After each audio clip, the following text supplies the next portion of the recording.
Alô, alô, alô, boa noite. Hoje é dia 16, 16. 16 de dezembro. Rapaz, estamos quase na tampa. 16 de dezembro de 2021 e vamos para o nosso segundo dia de apresentação dos TCCs. Hoje a gente conta com a presença dos professores, do professor mestre Peterson Amaro da Silva, graduado em Educação Física pela Grande Faculdade Brasília, no bacharelado pela Unicid, Pedagogia pela Unicastelo, será que eu estou acertando? E mestre pela PUC no Programa de Educação e Currículo. E o professor mestre Edivan Ribeiro Soares, graduado pela Unixul, ele é da primeira turma, se formou em 1998, da primeira turma de formandos da Educação Física. O Edivan fez o mestrado na Faculdade Latino-Americana de Ciências Sociais. E você tem pedagogia também, Edivan? Tenho, Cacau. Tenho pela Unesp. E formado em pedagogia pela Unesp. Muito legal. Os dois professores são da rede pública municipal. O Peterson Amaro é professor da EMF Pedro Fuyei Yamaguchi Ferreira. E o Edivan tem 2 cargos. Ele é professor. Que escola que você está, Edivan? Marechal Juarez Távora, aqui na Ponte Rasa. E também na Secretaria de Esportes. Tem um cargo também na Secretaria de Esportes, que você está ali no clube da Vila Manchester ainda, não? Isso, lá no Manchester, Vila Carrão ali. Isso, legal. Que a gente pode pensar em algumas coisas aí para o próximo ano, hein, Edivan? Opa, com certeza. Voltando às coisas, a gente pode desenvolver alguns projetos lá. Muito bem, hoje nós teremos a apresentação desses 2 grupos. O primeiro grupo, então, formado por Alan Davis, Feliciano de Souza Silva, Henrique Moraes Vilela do Carmo, Henrique Rodrigues Moreira, Jadson Joaquim Almeida dos Santos e José Orestes Alves Santana Júnior, com o tema Educação Física e Relações de Gênero, investigando as práticas inclusivas. E o segundo grupo, formado por Alan Patrick Araújo Souza, Ariel de Oliveira Silva, Júlio César Trovato Stuani e Matheus Nascimento Santos, com o tema O Bullying na Escola e suas consequências pós-formação. Lembrando que, assim como a gente fez ontem, o primeiro grupo se apresenta, em seguida ao diálogo com a banca. Terminado o diálogo, o segundo grupo apresenta, faz o diálogo com a banca, vocês saem por 20 minutos, porque ontem eu tinha que ficar falando para os caras, sai de novo, nós não acabamos ainda, sai de novo. Então, o segundo grupo sai por uns de 15 a 20 minutos, todo mundo sai para a gente poder conversar sobre a avaliação e voltam em seguida para ouvir as considerações finais da banca e minha, ok? Então, vamos dar início à apresentação com o primeiro grupo. Então, Educação Física e Relações de Gênero, investigando as práticas inclusivas. Pode começar.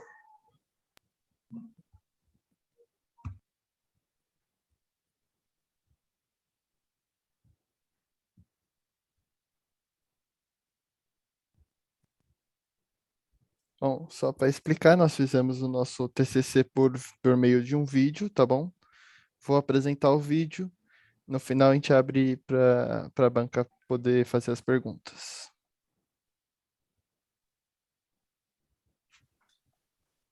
Boa noite, meu nome é Henrique Moraes e junto comigo no grupo estão Alan Davis, Henrique Rodrigues, Jadson Almeida e José Orestes. O nosso tema é Educação Física e Relações de Gênero, investigando práticas inclusivas. Dividimos nossa introdução em 4 partes: interesse, importância sobre esse tema e o motivo do nosso estudo junto com os objetivos. Começamos a ter o interesse devido a relatos de alunos que se sentiam excluídos nas aulas, ou que não participavam das aulas por diversos motivos. Em nossas vivências como alunos, a maioria das alunas também não participavam das aulas, mas a gente não tinha um conhecimento aprofundado e nós gostaríamos de entender um pouco mais os motivos. No decorrer do curso, tivemos acesso também a alguns materiais, principalmente no semestre passado no estágio. Nós consideramos extremamente importante a igualdade na participação das alunas e temos uma sociedade que cobra muito sobre igualdade, mas nem sempre é pensado na aula de educação física. Tentamos detectar essas dificuldades em fazer com que meninas sejam mais frequentes nas aulas de educação física. Entendemos que temos que fazer com que as alunas tenham maior interesse e que isso pode ser melhorado com o maior esforço dos professores também. Como justificativa, acreditamos que existe a necessidade de investigar essas situações que ocorrem para a não participação de meninas nas aulas e que devemos procurar alternativas que possam contribuir para a melhora da participação delas. Acreditamos também que essas práticas podem contribuir principalmente nas relações de gênero e uma quebra do papel atribuído aos homens e mulheres. Como objetivo, reduzir a discriminação e a segregação do gênero nas aulas de educação física, e para chegar nesse resultado, precisamos responder às perguntas. Com a ajuda dos professores, as aulas de educação física têm contribuído para a desestabilização dos papéis tradicionais de meninas e meninos? Qual a frequência as aulas de educação física são desenvolvidas com atividades que meninos e meninas podem participar conjuntamente? E como alunas e alunos julgam a contribuição dessas atividades para a vida extraescolar? E quais atividades realizadas mais facilitaram essa integração? Metodologia. Para chegar nesses objetivos, realizamos uma pesquisa bibliográfica em artigos acadêmicos. Nosso foco era entender melhor sobre os motivos utilizados para essa separação ou não participação das alunas na aula. Na busca de dados, criamos 2 questionários online e foi enviado um link para os alunos e professores responderem às questões.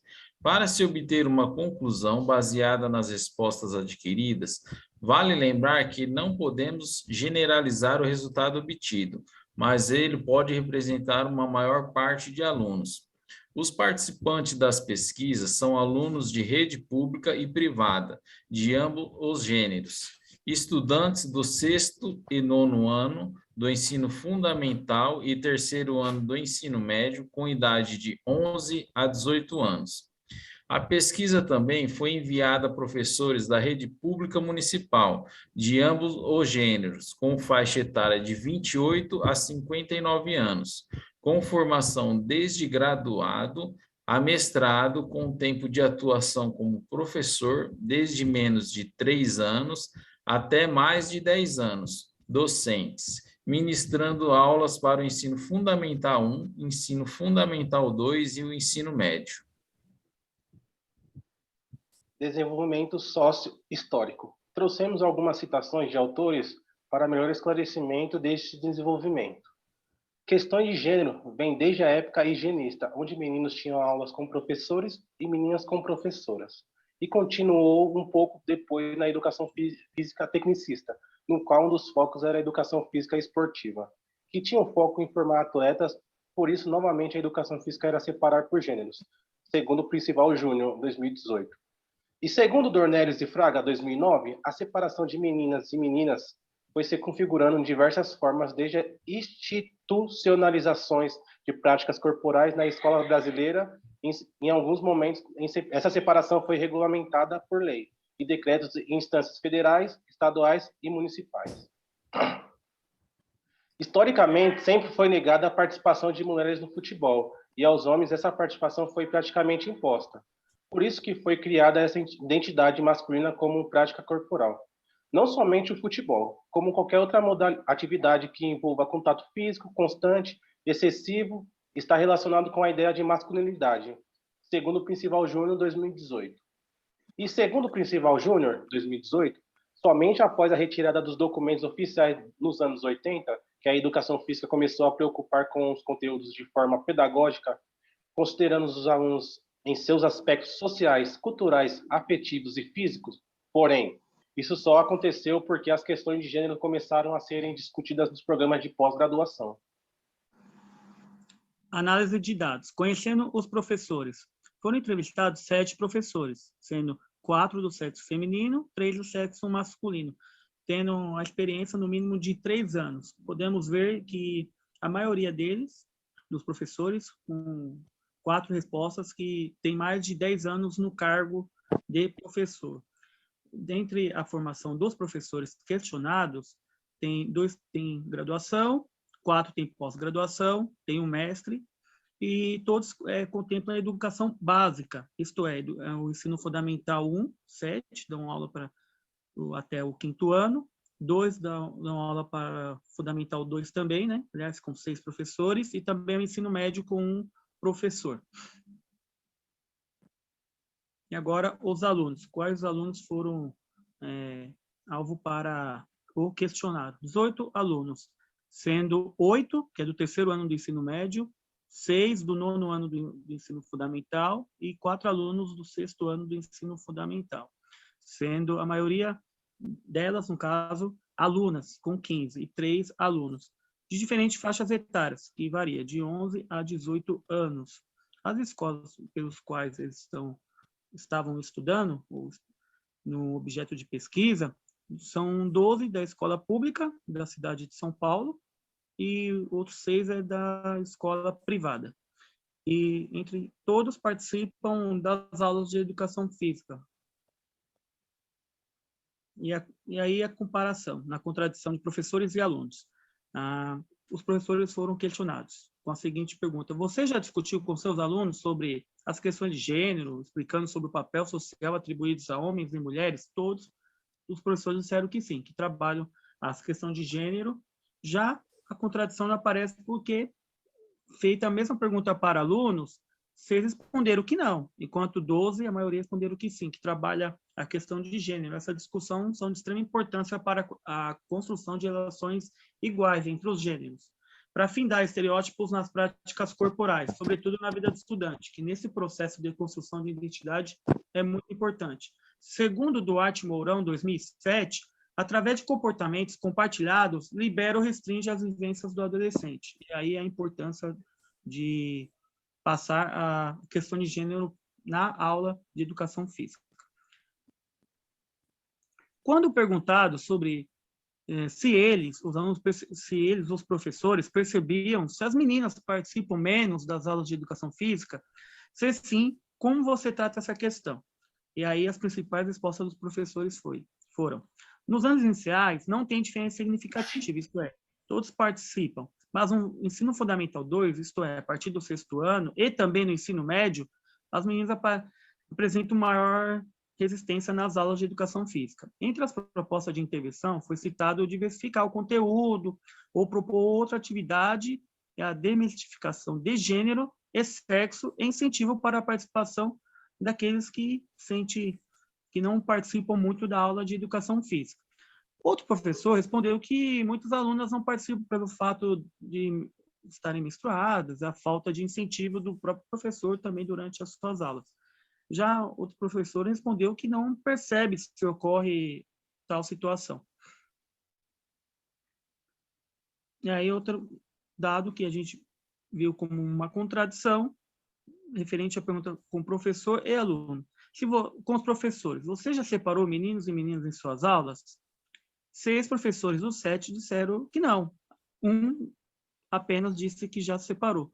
Já perguntado os alunos se já teve as aulas de educação física separadas, por exemplo, meninos jogam futebol ou meninas jogam vôlei, 6 disseram que não, enquanto 12 disseram que sim.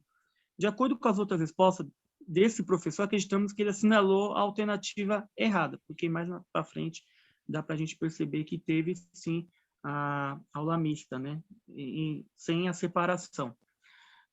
Com os alunos também foram perguntados se você já se sentiu excluído das aulas de educação física. 12 disseram que não, e 6 disseram que sim. Chama a atenção que essas 6 são alunas, uma exclusão. Se sentir excluído, uma das causas para que esse autoflagelo tem a referência com a habilidade. Uma das evidências, segundo Duarte Mourão, 2007, é que as alunas menos hábeis não tinham relação de amizade com as colegas mais habilidosas, isto é, não tem aquele grau de amizade para que outra chame a menos habilidosa a participar, e aí ela se sente excluída.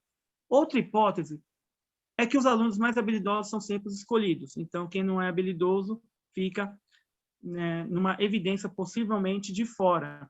E na concepção, segundo Helena Altman, elas, na concepção dos meninos, são menos habilidosas. E quebrar esse paradigma seria um grande desafio. E aí, os alunos também foram perguntados se as aulas de educação física, eles já tiveram aulas mistas, que incluem todos os sexos, homens, mulheres, etc. Práticas inclusivas são as práticas no qual é realizado todo mundo junto, sem nenhuma separação. Dos 18 alunos, 17 responderam que sim, já tiveram essas aulas mistas, que é importante, é um caminho alvissareiro para a participação efetiva e a inclusão de todos e de todas. Segundo Duarte Mourão, 2007, nos apoiamos na ideia de Duarte e Mourão, para ampliar as experiências motoras e culturais com a participação mais cooperativa nas aulas mistas, na educação física, para superar essa fala de que elas não são habilidosas. Somente o aluno respondeu que não, nunca teve essas práticas mistas nas aulas de educação física. Entre algumas respostas, selecionamos algumas. Esse aluno, ele disse que gostaria que essas práticas tivessem sido aplicadas. Ele também disse que não concorda com o método de separação utilizado pelo professor ou professora de educação física. Também disse que gostaria que tivesse sido aplicado o basquetebol ou handebol. Ainda informou que não sabe quais benefícios teria com essas atividades, mas que acha legal esses esportes. Outra comparação. Aos alunos que tiveram práticas mistas, fizemos as seguintes perguntas. Aqueles 17. E disseram que sim. Qual a frequência que vocês tiveram nessas práticas corporais? Se foi frequente ou não. 7 disseram que sim, muito frequente. 5 disse que foi frequente, os outros 5 disse que foi pouco frequente. E também perguntamos se essas atividades contribuíram para o seu desenvolvimento. 14 disseram que sim, enquanto 3 disseram que não. Perguntamos aos alunos quais as práticas foram realizadas.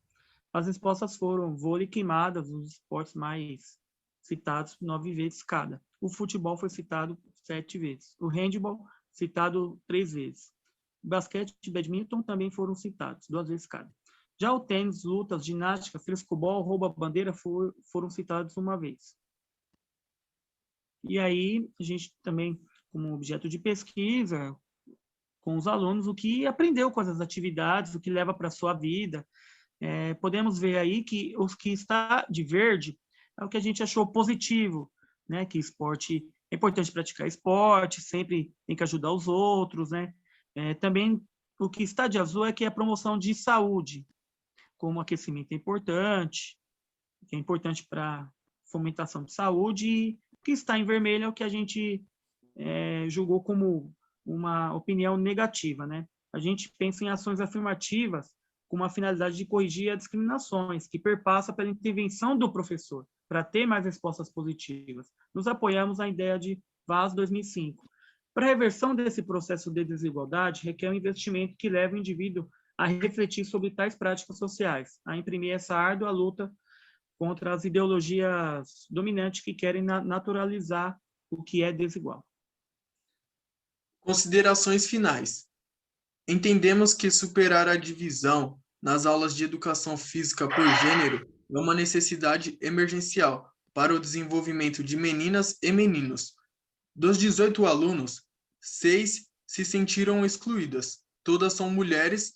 Acreditamos que esse número está muito elevado e sem expectativa de melhora no momento, tendo em vista que, apesar dos professores notarem essa resistência, nenhum mencionou se notou essa exclusão. Na pergunta sobre a frequência que as atividades mistas foram aplicadas, somente 41%, ou seja, 7 alunos responderam que essas atividades são muito frequentes nas aulas. Um número muito baixo.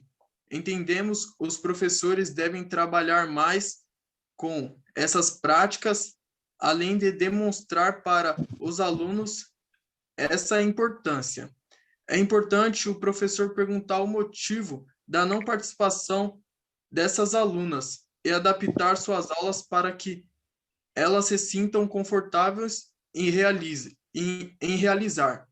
Com base nas respostas, acreditamos que a educação física tem contribuído para a desestabilização dos papéis tradicionais, mesmo que minimamente, e para uma melhor desestabilização, os alunos devem ser melhor entendidos.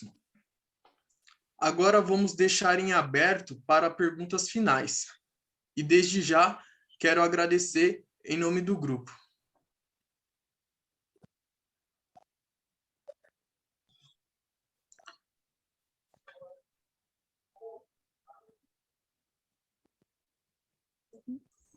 Bom, esse foi nosso trabalho. Passo para o Cacau, nosso orientador. Ok. Pode descompartilhar, então, Henrique. Muito bem, parabéns. Parabéns, meninos. Bem legal. Então, vamos passar agora a palavra aos professores. Vamos começar aqui com o Peterson. Peterson, eu pediria que você falasse um pouquinho de você, um pouquinho do que você faz, do seu currículo, coisa assim de 30 segundos, só para que todos te conheçam, antes de fazer as suas observações. Boa noite a todos. Meu nome é Peterson, sou professor da rede municipal desde 2014, aqui na cidade de São Paulo. Fui professor na rede estadual de 2009 a 2020. Sou formado em Educação Física pela Faculdade de Brasília, nos anos de 2006 a 2008. Não fiz o bacharel, como o Cacau mencionou inicialmente. Não. Eu fui para a Unicid fazer 2 pós-graduações. E aí, na época que o pessoal estava fazendo bacharel, eu fui fazer pedagogia na Unicastelo. Sou formado mestre pela PUC São Paulo, em Educação e Currículo, pesquisando sobre planejamento participativo nas aulas de educação física escolar. E atualmente eu sou professor preceptor, em parceria com a Universidade Cruzeiro do Sul, campus de vocês, São Miguel, tendo 8 estagiários e 7 estagiários e 1 estagiária nesse ensino remoto do programa Residência Pedagógica. Gostaria de parabenizar o grupo pelo trabalho desenvolvido, o trabalho árduo ao longo dos anos. Gostaria de fazer uma breve pergunta rapidamente, se alguém consegue dizer qual time tricampeão da Libertadores nesse ano de 2021. Pode abrir o microfone e falar. É com você, Henrique. Sociedade Esportiva Palmeiras. 2 títulos no ano, nunca mais. Beleza. Então, pensando nessa questão, um ato para nós refletirmos, né? Uma questão para nós refletirmos. Quando se aborda a questão da educação física escolar, eu considero importante vocês colocarem lá no texto de vocês, logo na introdução, que é a educação física escolar, né? Porque vocês citam educação física, e aí a educação física tem várias áreas de conhecimento. Quando nós pensamos a educação física escolar, ela tem grande referência e grandes influências do esporte. E aí, como vocês estão pesquisando a invisibilidade das alunas nas aulas de educação física, os meios midiáticos também reforçam essa invisibilidade. Por exemplo, eu fiz essa pergunta e logo se lembrou do Palmeiras. Só que o Corinthians feminino, ele também foi tricampeão da Libertadores esse ano. E quando nós nos deparamos com essa pergunta, inicialmente nós lembramos do time masculino, pelo fato do machismo instaurado na própria sociedade que nós estamos. Então, é um ato para nós refletirmos. E aí, o que eu senti falta no trabalho de vocês, inicialmente? Na apresentação de vocês colocaram o número de participantes, e no trabalho eu não consegui identificar isso. E aí, no texto de vocês, eu queria perguntar por que vocês utilizam tanto a palavra alunos, se quem vocês pesquisaram na sua maioridade foram alunas. tem algum pensamento, alguma justificativa para essa nomenclatura? Bom, provavelmente que nós geralmente englobamos no substantivo masculino é, o feminino junto. Então, a gente engloba, na maioria dos casos, a gente engloba no substantivo masculino, no plural, a gente engloba as meninas também. Mas é um erro. Mas é um erro Sim, nosso sim. mesmo. Mas que a gente tentou abordar em geral. Mas deveríamos ter colocado alunos e alunas para estar dando essa diferenciação, porque há esse instinto da gente, né? Mesmo que não queremos, isso se tornou uma coisa natural que temos que Já vem no automático, né? Mas pelo menos na oratória, pelo que eu estava prestando atenção diante do que a professora disse ontem, você tem que falar mais o sexo feminino, sentir falta. E aí é o mesmo alento que o professor nos lembra. Pelo menos na oratória, alguns casos de alunos e alunas, né? Inclusive eu falei alunos e alunas, mas a gente tem que saber que ficou faltando mesmo, falar mais delas, né? Nos slides mesmo, citamos mais alunos e alunas, mas no nosso documento, no TCC mesmo, ficamos devendo com isso mesmo. Ficamos devendo e lembrando que também a pandemia ela regrou a gente de estar fazendo as pesquisas nas escolas, né?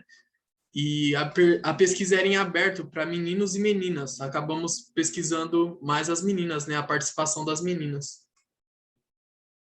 Ok. Pelo fato de que vocês pesquisaram tanto alunas como alunos, porque a maior parte foram alunas, uma proposta é que vocês abordem essa nomenclatura, né? Começando com alunos, porque a maior participação foi delas, né? E não dos alunos em si.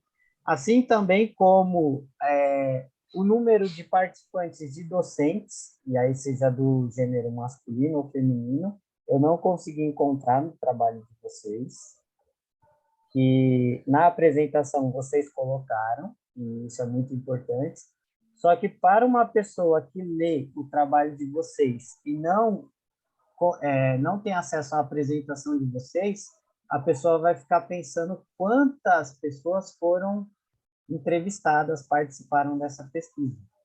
Então, eu enviei para o Cacau o arquivo em PDF do trabalho de vocês, com alguns comentários referente ao que eu li. Cabe vocês, junto com o Cacau, sentar, ler, refletir e considerar, até porque vocês são autores desse trabalho.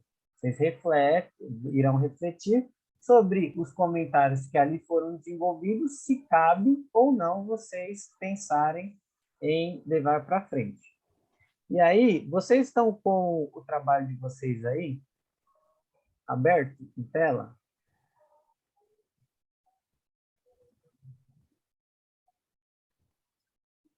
Sim, não, talvez. Eu não estou, mas eu posso abrir também. A gente posso abrir também. Então, abre lá, por favor, na página 4.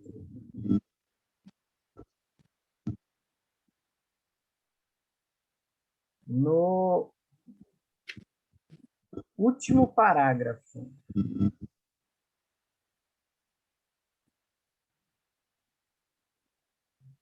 No último parágrafo, vocês colocam assim: dessa maneira, o objetivo desse trabalho é achar uma maneira de reduzir. Nesse momento, vocês estão na faculdade, vocês estão produzindo ciência, vocês não estão achando nada, vocês estão pesquisando. Então, essa questão do achismo, ela fica bem próxima do senso comum. E o que vocês estão realizando é ciência, é uma pesquisa. Então, vocês precisam refletir algumas palavras que já não cabem num trabalho acadêmico. O achar é uma delas. Até porque quando você acha, você estava procurando algo e não precisamente você estava pesquisando algo. Vocês conseguiram fundamentar bibliograficamente, vocês conseguiram dissertar um texto argumentativo que o leitor continuasse lendo e entendesse. Então, a palavra achar, nesse momento, eu considero que não cabe no trabalho de vocês, tá? Já lá na página 5, na continuação desse parágrafo, está assim: qual a frequência as aulas de educação física são desenvolvidas com atividades em que meninos e meninas participam conjuntamente? Aqui ficou um pouco... como eu posso dizer para vocês? Ficou um pouco confuso esse trecho. E aí eu gostaria que vocês, depois, juntamente com o Cacau, revissem essa parte. O público-alvo da pesquisa, vocês disseram na apresentação de vocês. Deixa eu ver o que mais eu anotei aqui.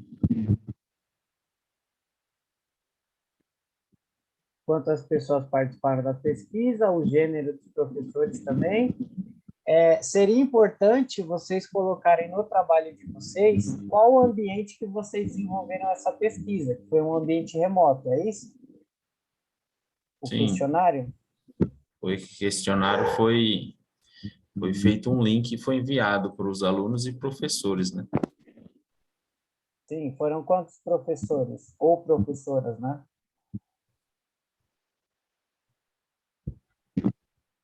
Foram 18 professores e professoras. Ok. Foram 7 professores e 18 alunos, na verdade. Isso. 7 professores e professoras e Isso, 18 18 alunos e alunas. A questão da nomenclatura de alunos e alunas, vocês utilizam nos professores também, tá? Vocês colocam professores. E uma outra questão procura tentar diversificar as palavras. Então, por exemplo, no texto de vocês tinha bastante, por exemplo, alunos. Vocês podem também diversificar com discentes, educandos, crianças, porque o que eu consegui reparar lá é que em um pequeno trecho, no mesmo parágrafo, tinha alunos na primeira linha, na segunda linha e na terceira linha. Essas mesmas palavras, alunos. E aí fica uma questão repetitiva para o leitor ou para a leitora, né? E aí a pergunta que eu quero fazer para vocês: quais contribuições vocês consideram, a partir da pesquisa que vocês realizaram, que o trabalho de vocês irá contribuir na prática pedagógica dos professores e das professoras?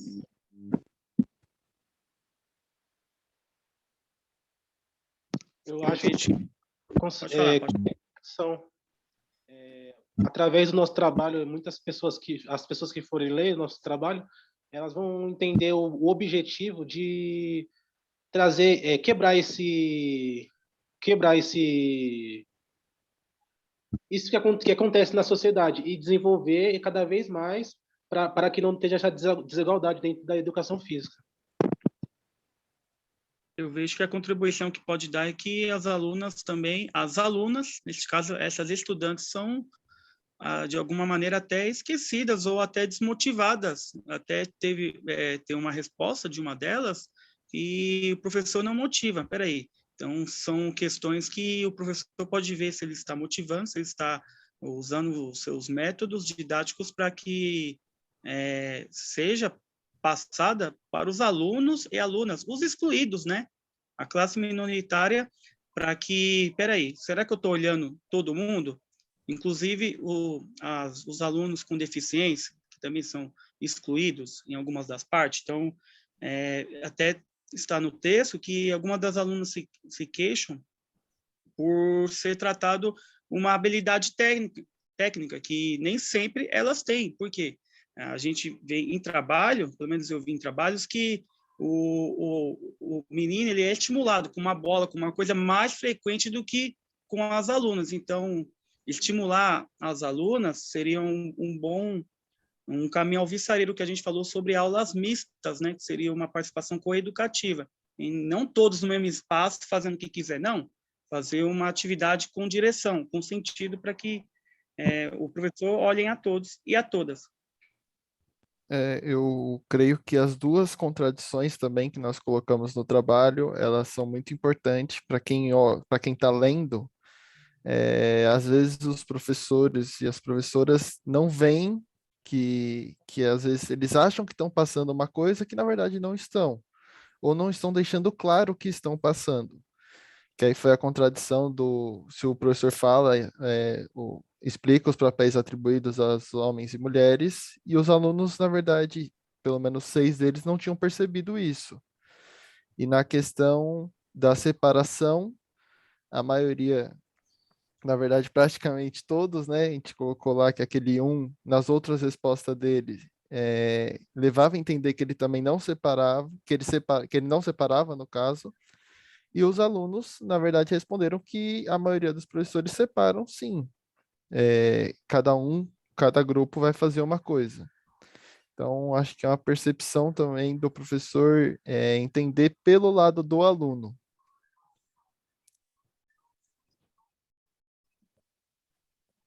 Tentar acabar com esse tabu, né, que tem de separar meninos e meninas, né? Porque às vezes só é lembrado, só chegar a essas conclusões quando é feita, assim, uma pesquisa mesmo, né? Do que está acontecendo, que isso já vem desde lá atrás, né?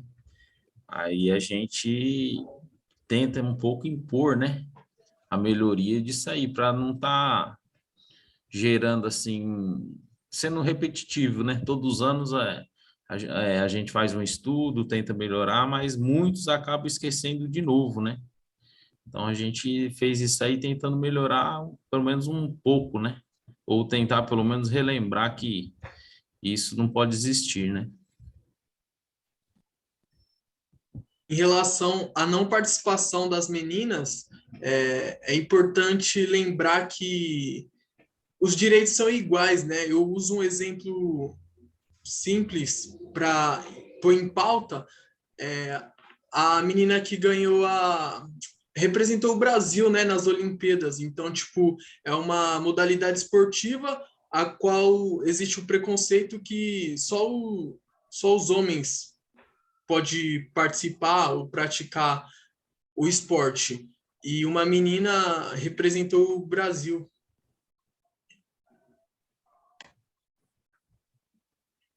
Ok, muito obrigado a todos e a todas que estão, né, assistindo, ao grupo principalmente por ter respondido. Lembrando que nós vivemos em uma sociedade machista, né? Essas quebras de paradigmas é bem difícil. A universidade ela contribui para a reflexão sobre essas questões, mas não somente a universidade, até porque vocês não estão o tempo todo na universidade. O Edvan e eu conhecemos estagiários que se formaram na Unixul e ainda assim tem algumas práticas machistas, né, que nós temos contato.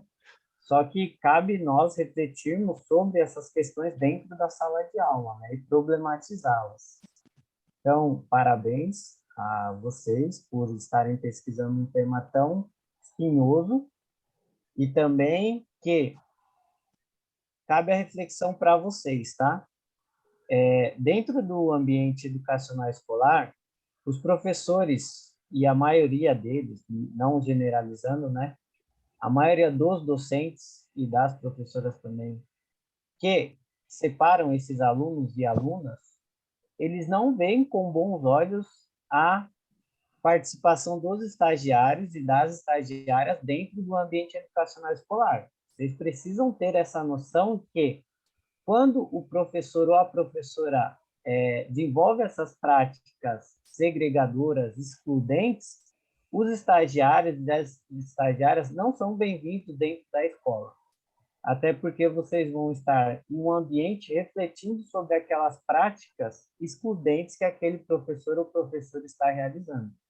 Então, quando vocês estão na escola e visualizam que vocês não são bem-vindos dentro do ambiente escolar, diversas coisas erradas estão acontecendo naquela escola. E a exclusão das meninas dentro das aulas de educação física pode ser uma delas, tá? Parabéns ao grupo. Deixo a palavra com o Edivan agora. Boa sorte com o Edivan aí, que o Edivan é só pedrada. Valeu, obrigado, Peterson. Professor Edivan Ribeiro Soares, por favor, se apresente ao grupo e faça suas considerações. Beleza, boa noite a todos e a todas, né? Como o Cacau disse, meu nome é Edivan, me formei na primeira turma da Unixul lá em 98, então são 23 anos aí de magistério. Não tive a sorte que vocês tiveram de ter o professor Cacau, né? Quando o Cacau estava entrando na Unixul, se eu não me engano, foi em 98, né, Cacau? Aí eu já estava saindo. Sei que ele conseguiu fazer a orientação de alguns alunos, né, da minha turma, mas eu não tive essa sorte. Então, parabéns aí, professor, por esse tempo, essa jornada na Unixul. Fui professor na rede estadual de 97 até 2017, exonerei e fui para a educação municipal, né, mas concomitante também com cargo na Secretaria de Esportes.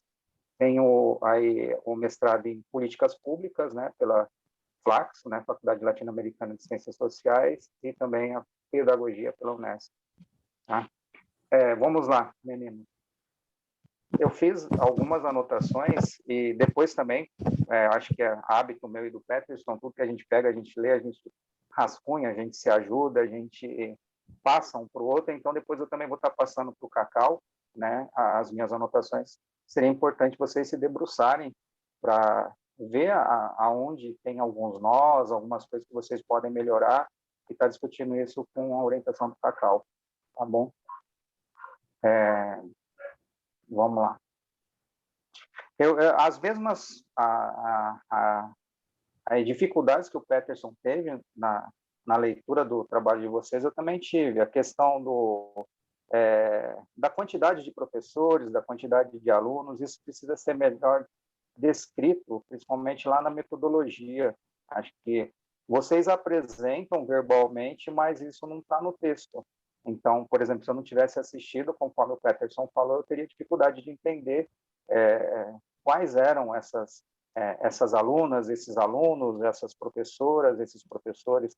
Também há necessidade de vocês descreverem um pouquinho melhor o ambiente, né, da escola que vocês pesquisaram, porque a gente fica perdido, eu não sei direito em qual bairro que foi situada a pesquisa, e isso conta muito, isso diz muito do que vocês estão querendo pesquisar, né? Trazer essa descrição, trazer esses pormenores, induzem ao leitor e à leitora a uma determinada narrativa que vocês querem falar, né? Então a gente consegue estabelecer aí elos com aquilo que vocês estão escrevendo e aquele ambiente que vocês estão pesquisando, né?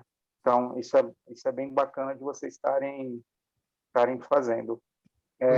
Desculpa, Oi. só para nessa questão do ambiente, só um caso que aconteceu, a gente tinha 3 escolas para poder aplicar, porém, quando a gente foi aplicar nessas 3 escolas, eles estavam em época de prova, o professor, pelo menos da onde eu fui fazer a pesquisa, ele passou por orientador, o orientador olhou, só que como estava muito corrido a época de final de ano, a gente não conseguiu, a gente estava ficando com poucos dados, e aí a gente começou a abrir essa pesquisa. Então começou a mandar para pessoas que a gente conhece, que estava né, que estava no objeto de estudo, né, que era o 6º, o 9º e o 3º do médio. E aí a gente começou a ampliar muito o caso, e aí a gente não conseguia nem colocar um objeto só de estudo. A gente ia na escola, mas como teve hora greve, hora esses probleminhas, aí ficou incapacitado de ir, até porque é do projeto Residência, a gente estava com intenção de ir, mas contanto até as condições sanitárias também impediu de a gente ir lá e conhecer um pouco mais a escola. Claro que daria para perguntar no sistema remoto, mas Isso é o que ficou faltando mesmo, estar lá de corpo e alma, né? E não deu para ir presencialmente por conta desses pormenores. Edvan, rapidinho, Perdão. rapidinho.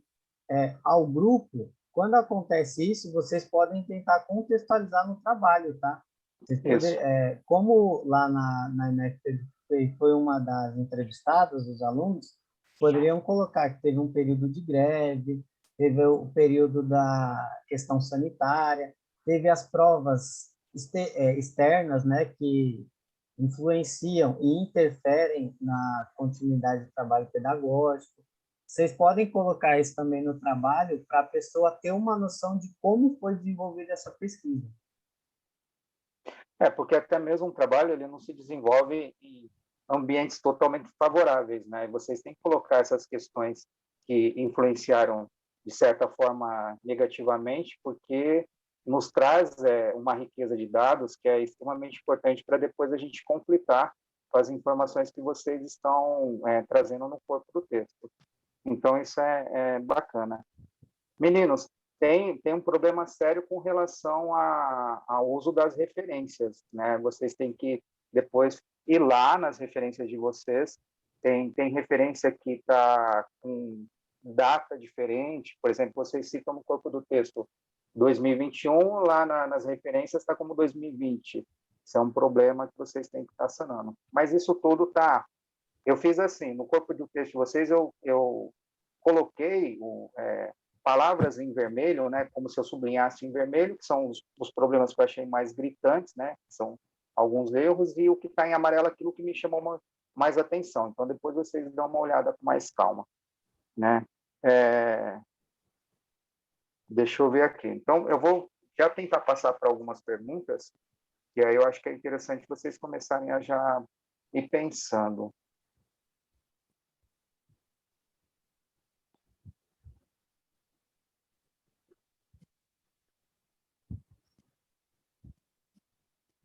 Uma pergunta que eu acho que é interessante é que vocês, como é que vocês conseguiram detectar essas condições diferentes, né, de participação nas aulas, né, entre meninos e meninas, alunos e alunas?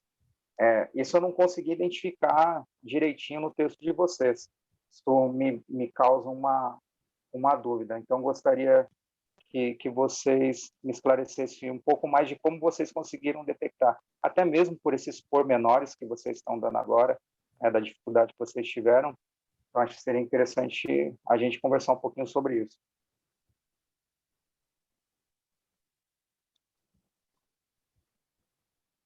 Tem um campo que a gente fez alguns julgamentos, ou alguns apontamentos, melhor dizendo, entre azul, verde e vermelho, né? O vermelho é o que a gente julgou como negativo. Eu não aprendi nada demais nas aulas mistas de educação física, que não contribuiu em nada. Teve um aluno que falou que não ajudou em nada no seu desenvolvimento. Aí a gente viu como negativo, isto é, que aquela aula para ele não trouxe nada, nada para ele levar para a vida e nada no contexto da aula. Enquanto a maioria ali dos 18 alunos, 10 a gente colocou como positivo, que estava de verde, que educação física é importante até para promoção de saúde, aquecimento, e a gente se baseou ali num dos slides, como positivo, negativo, e o outro que era também positivo como promoção de saúde. Tá. Na questão da prática conjunta, tem a pergunta da exclusão, onde foi 6 alunas, no caso, que responderam que se sentiam excluídas, e teve na pergunta da participação, se as atividades eram feitas mistas ou não. Aí, dentro dessas respostas que a gente buscou os autores para poder explicar.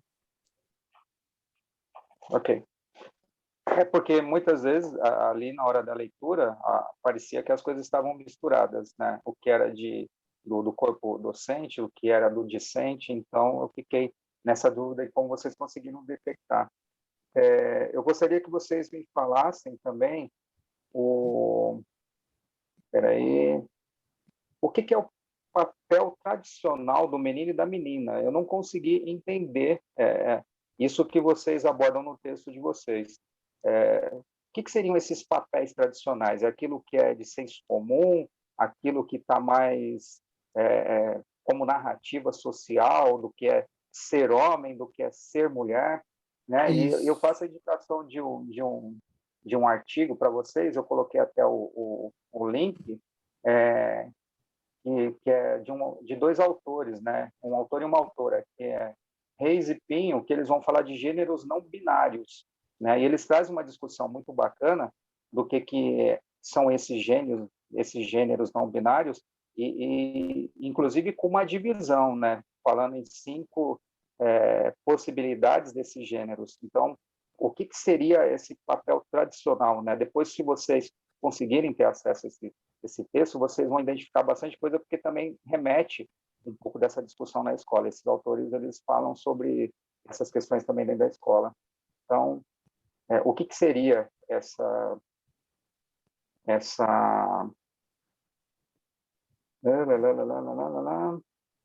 Espera aí, onde é que eu coloquei?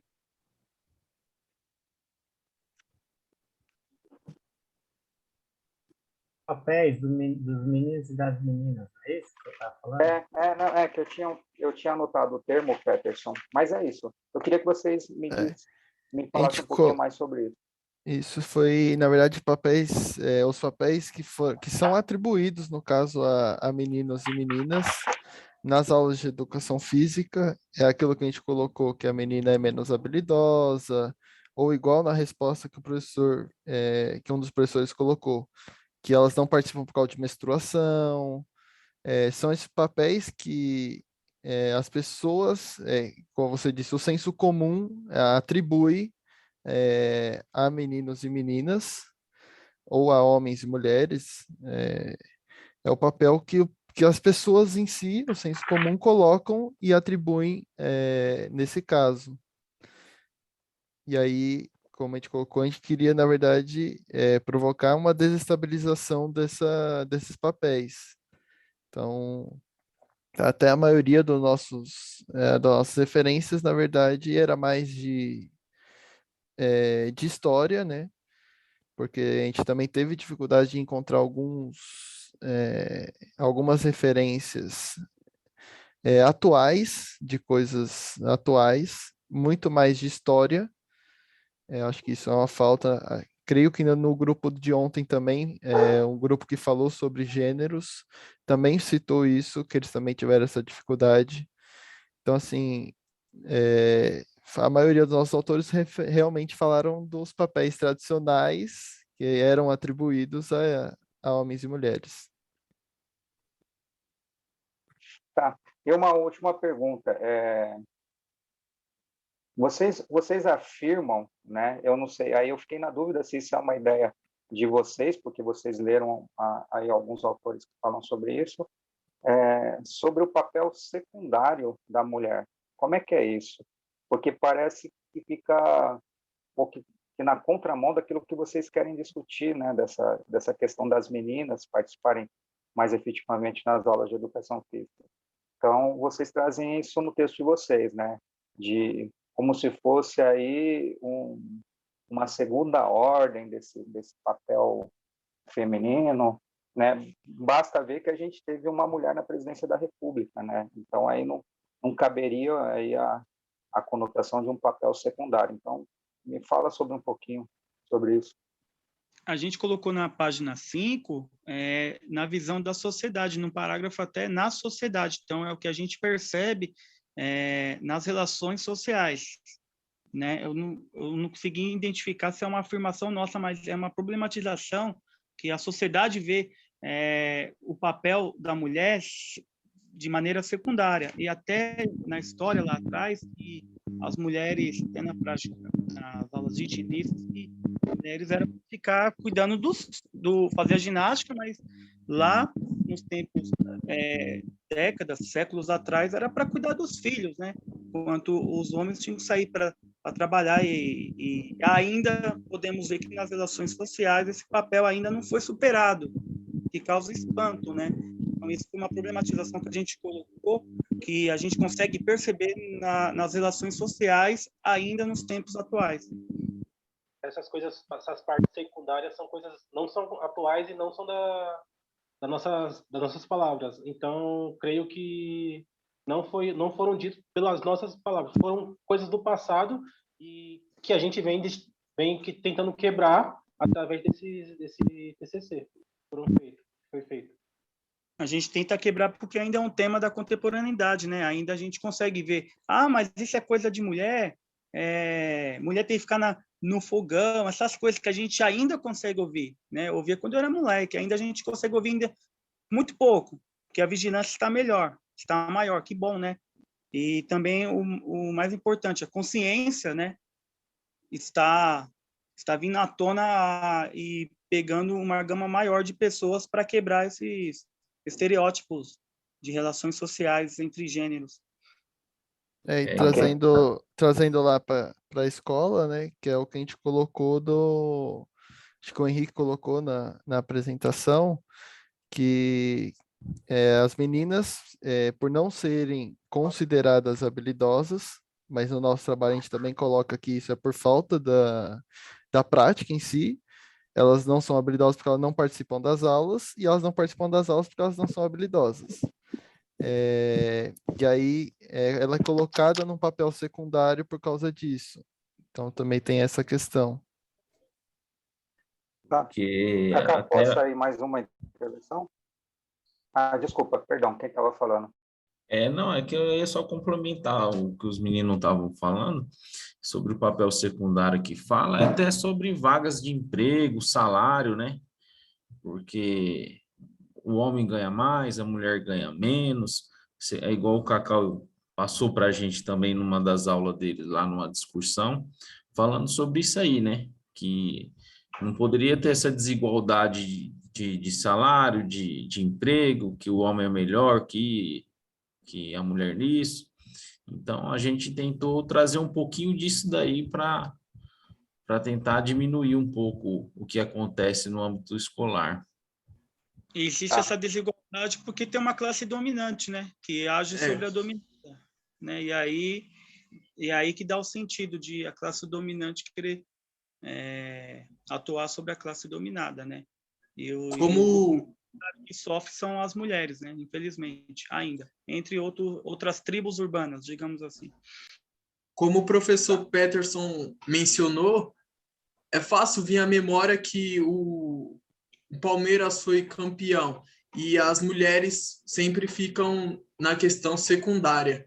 Então, a gente acaba se esquecendo, né? Não só nós que fizemos a pesquisa, como a humanidade em si, né? O papel da mídia, né, também, que atua... Exatamente. Então, existe esse tabu. Tá, essa parte está na página 5, é o último parágrafo da página 5.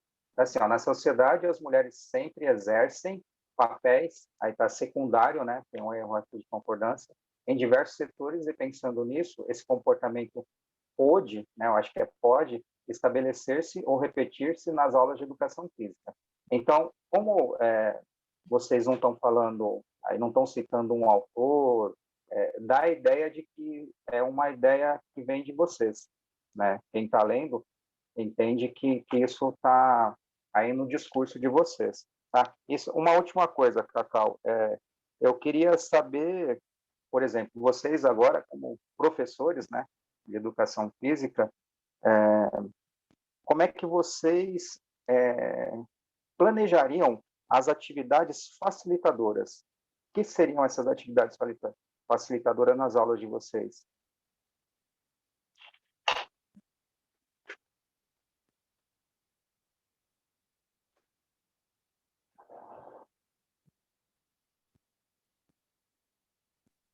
Eu li um texto eu vi um trabalhista do artigo do Cacau, de 2005, que fala sobre engendrando saberes, que usa um exemplo, né, de que vou contextualizar para depois responder, que na prática do futebol Você pode fazer ações afirmativas, do que, no caso, colocar o futebol em si e as mulheres e as alunas adentrar, mas como? Se elas são menos habilidosas.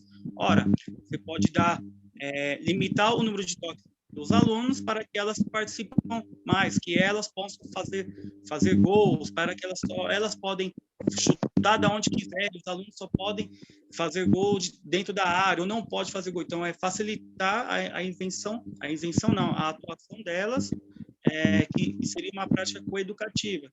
Isto é, para que elas atuassem não somente lá no mesmo espaço dos alunos, mas sim como protagonistas, né? E não mais como um papel de coadjuvante.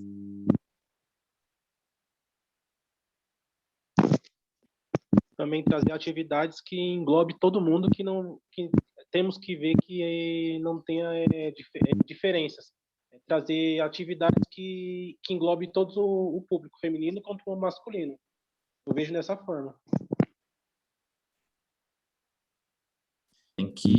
A gente tem que sempre estar pesquisando, né?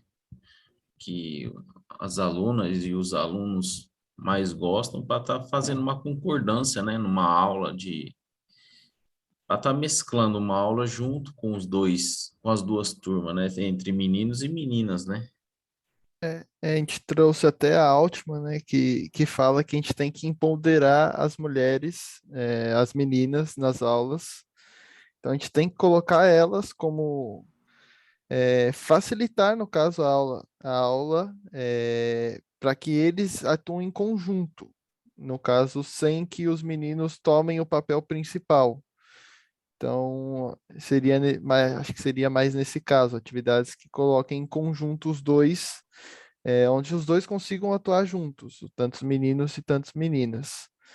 E me apoiando no texto, né, Engendrando Saberes, do Antônio Carlos Vaz, do Cacau, para corrigir essas discriminações das ações afirmativas, né, que a gente, de colocar elas também no centro ali das práticas corporais.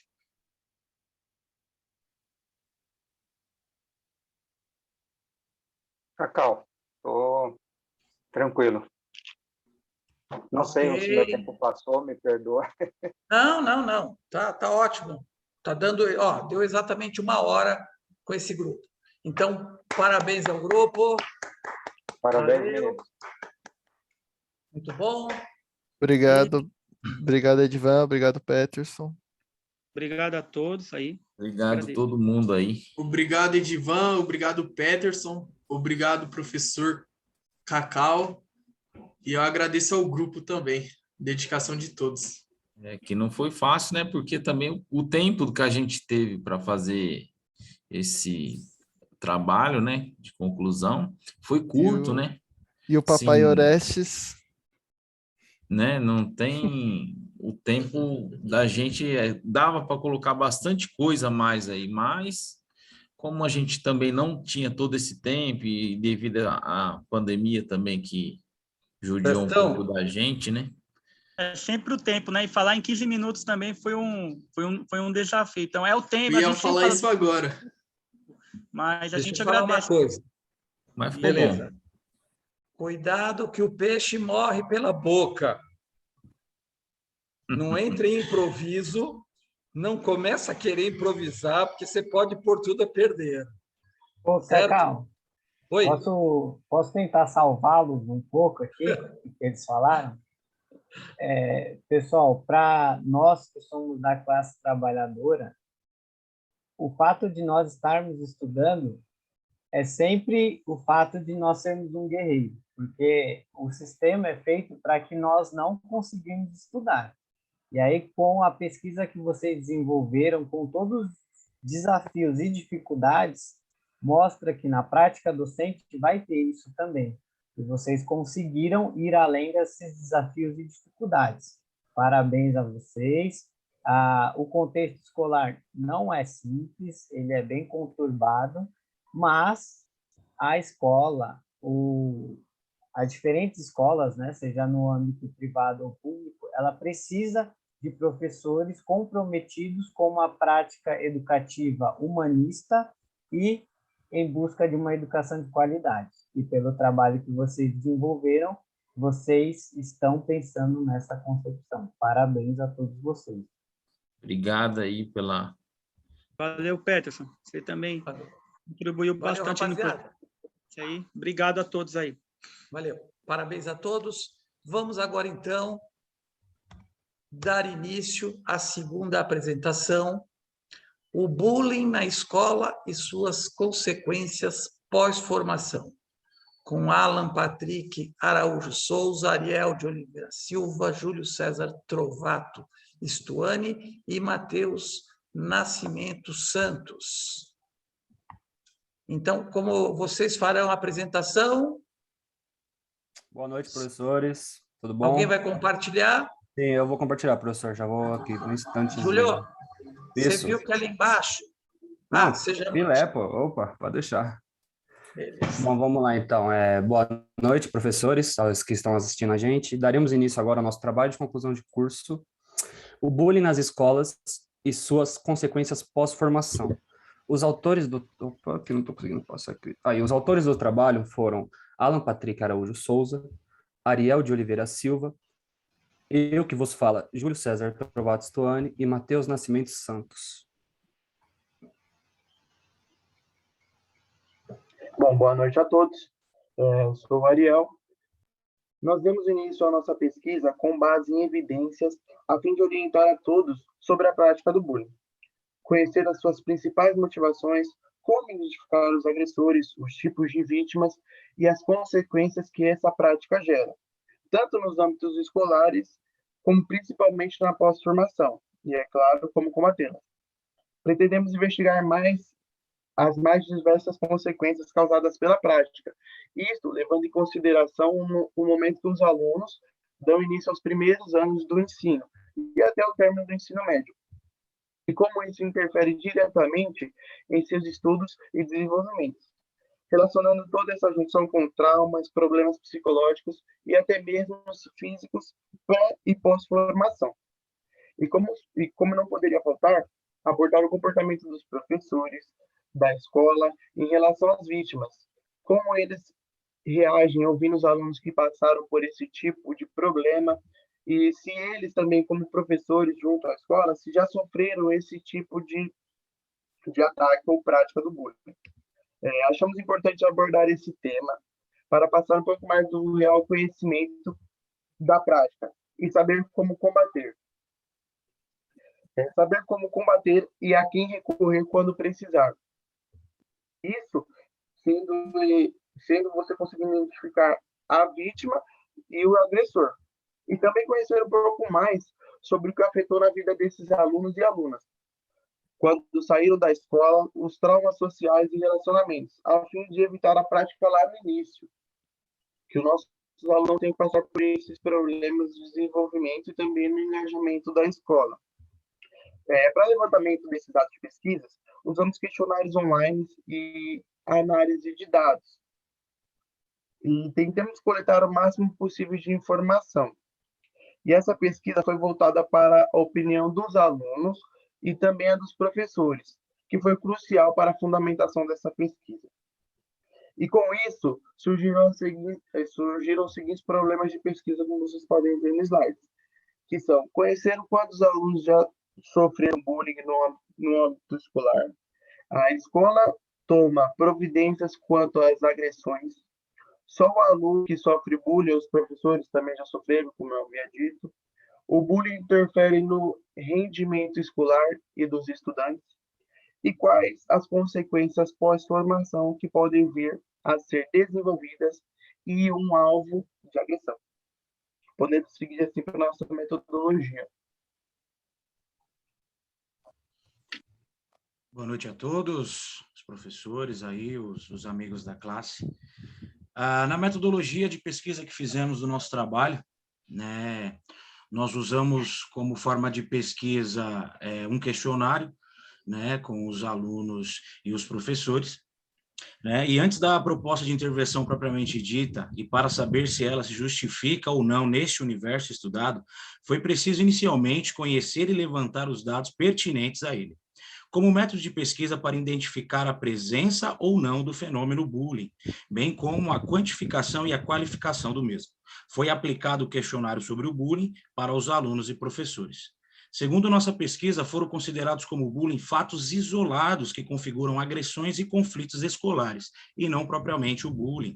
Ainda segundo o FANT 2005, a maioria dos casos de bullying ocorre dentro dos muros das escolas, e faz a seguinte ressalva. Contudo, para que uma conduta seja caracterizada como bullying, é imprescindível distinguir os maus-tratos ocasionais e não graves dos maus-tratos habituais e graves.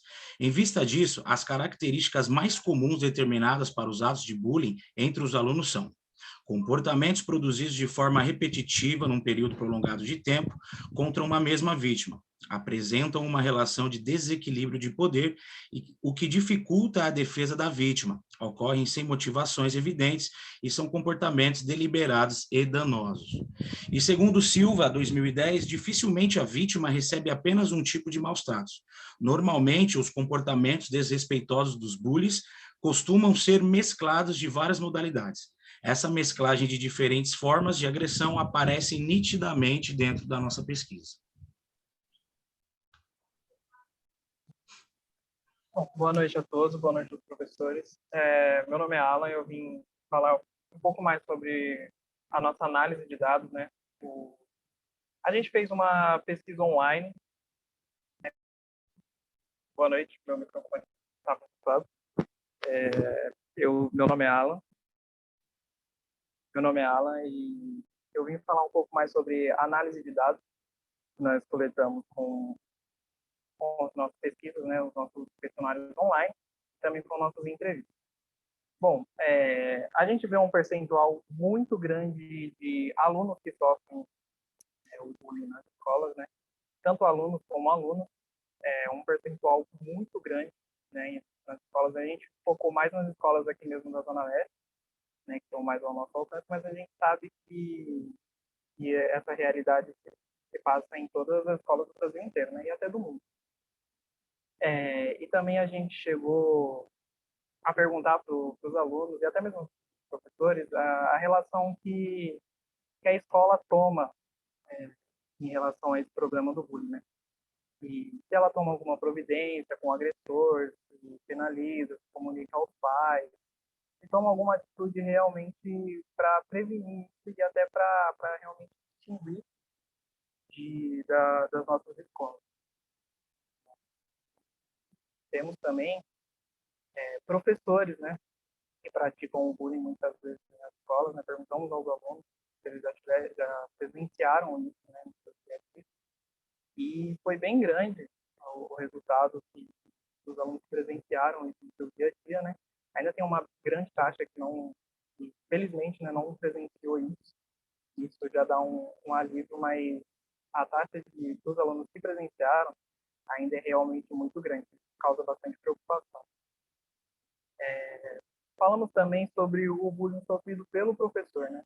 E nas nossas escolas também é bem comum, né? A gente vê vídeo pela internet e tudo mais, o professor sofrendo bullying dos alunos, né? Infelizmente, o professor não tem muito o que fazer nessas situações, mas é realmente contratar a diretoria para ver se consegue entrar em contato com os pais ou tomarem algum tipo de atitude ali mesmo, uma suspensão ou alguma advertência, quem sabe. Ou mesmo num diálogo para ver se isso consegue ser diminuído ou até mesmo tirar isso desse aluno, né? Tirar as motivações de cometer esse tipo de bullying referente ao professor.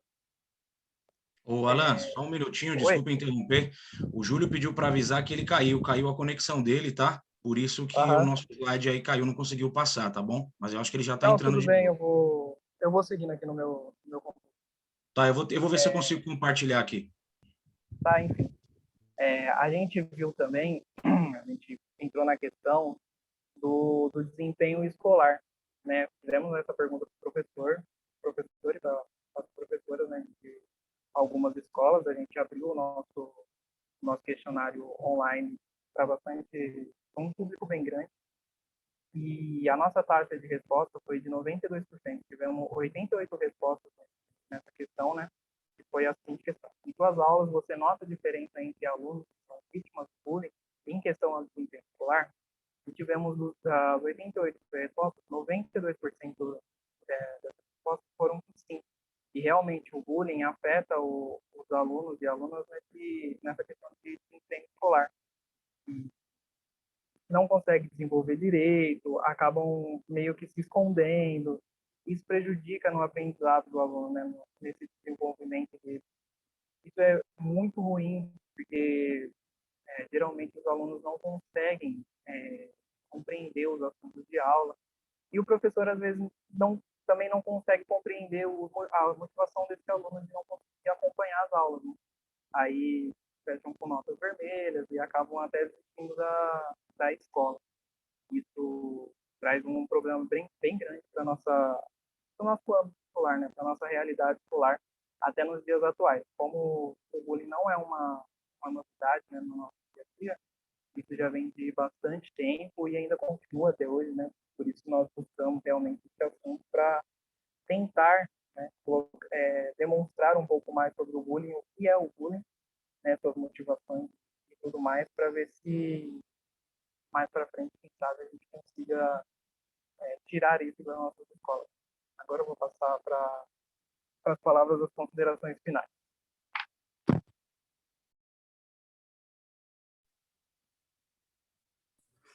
Primeiramente, quero pedir desculpa a todos. Eu tive um problema aqui de conexão e acabou que eu caí. Bom, vamos lá. As considerações finais é a seguinte: devido após a pesquisa do nosso trabalho, a gente percebeu que realmente o bullying ele é uma realidade não só de hoje. Ela vem atingindo as escolas há muito tempo e que onde deveria ser um lugar seguro para os alunos aproveitarem está sendo um lugar hostil, porque pelas pesquisas que vimos, os responsáveis da organização escolar, ela não toma devidas providências necessárias. E isso também acaba atrapalhando o desempenho deles. E aí, um dado que me chama muita atenção e acredito não, tenho certeza que todos vocês, é que o professor fazer bullying com o aluno, ele ser o bully, é muito preocupante, porque o professor é aquele que a gente devia poder confiar nele, devia ser a pessoa que a gente poderia ter a proximidade, e aí eu abro uma extensão do trabalho, que seria procurar ver o que motiva o professor a fazer o bullying com o aluno, a fazer as agressões, tanto físicas quanto morais, com os alunos. Desde já eu agradeço a todos, viu? Muito obrigado.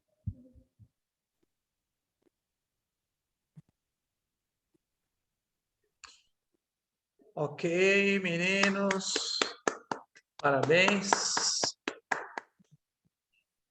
Bacana. Vamos começar dessa vez com o professor Edivan Ribeiro Soares, com sua marreta. Não, pelo amor de Deus. Meninos, parabéns, né? Esqueci de dar parabéns aos meninos do outro grupo, me perdoem, foi uma falha minha. Algumas considerações, também fiz aí as anotações no trabalho, que depois eu vou estar passando para o Cacau. Seria interessante vocês também sentarem com o professor e tentarem dar uma melhorada, até para prosseguir com a pesquisa de vocês, né, que é extremamente bacana.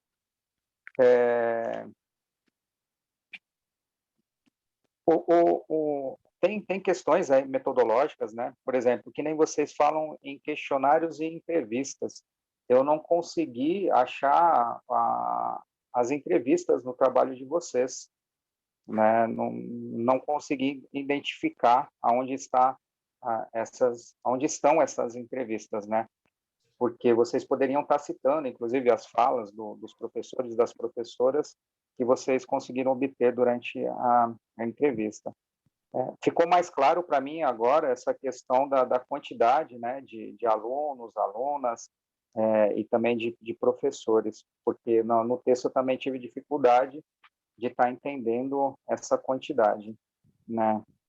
Agora, uma pergunta que eu gostaria que vocês tentassem já responder logo de início, por que vocês entendem que a escola é o cenário mais comum para a prática do bullying, né? Como é que vocês veem isso através aí da pesquisa de vocês, através da própria citação dos autores, né? Como é que vocês entendem essa questão da escola ser esse cenário tão comum com a prática do bullying? Bom, eu consigo dizer com um pouco mais de propriedade, porque eu vivo isso há 4 anos, né? Eu trabalho em uma escola privada, né? E o nosso levantamento de pesquisa, né, por ter sido em entrevistas também, nós colocamos os nossos dados todos juntos, né, com os métodos de pesquisa. Importante essa ressalva, a gente poderia ter separado, né, a forma que nós pesquisamos, tanto online como forma de entrevista presencial, né? Mas o que eu posso observar dentro do nosso dia a dia, dentro da escola, eu não dou aula, né? Então, dentro da sala de aula, eu não consigo dizer com propriedade, mas o que nós vemos nos corredores da escola, no horário de entrada, no horário de saída, no horário de intervalo, né? Nós entendemos que a escola é um ambiente muito propício para que o bullying aconteça, porque ali é onde estão reunidas as crianças no dia a dia, né? São muitas crianças de diversas idades diferentes, de personalidades diferentes, né? Gostos diferentes.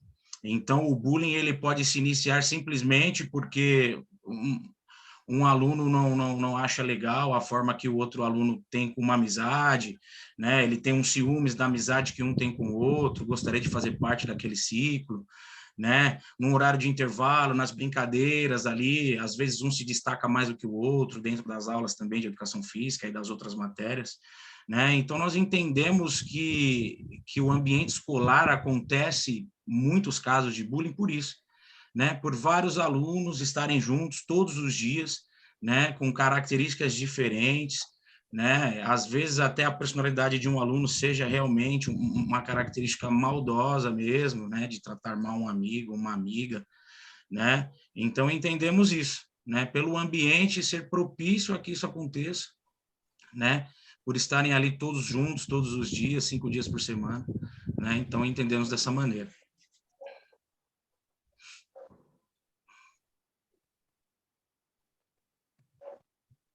Tá, aproveitando aí o gancho que você fez, Matheus, é interessante porque vocês, lá no finalzinho do trabalho de vocês falam que as regiões mais pobres, né, têm aí uma propensão de a gente conseguir, né, ou detectar essas práticas de bullying, né? Então, nesse sentido, eu acho que é bacana você pontuar essa questão do espaço privado em relação ao espaço público, porque senão parece que só acontece no espaço público, né? Porque geralmente é a população que é menos abastada que está nesses espaços de formação educacional.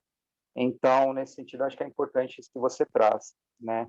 E aproveitando esse gancho,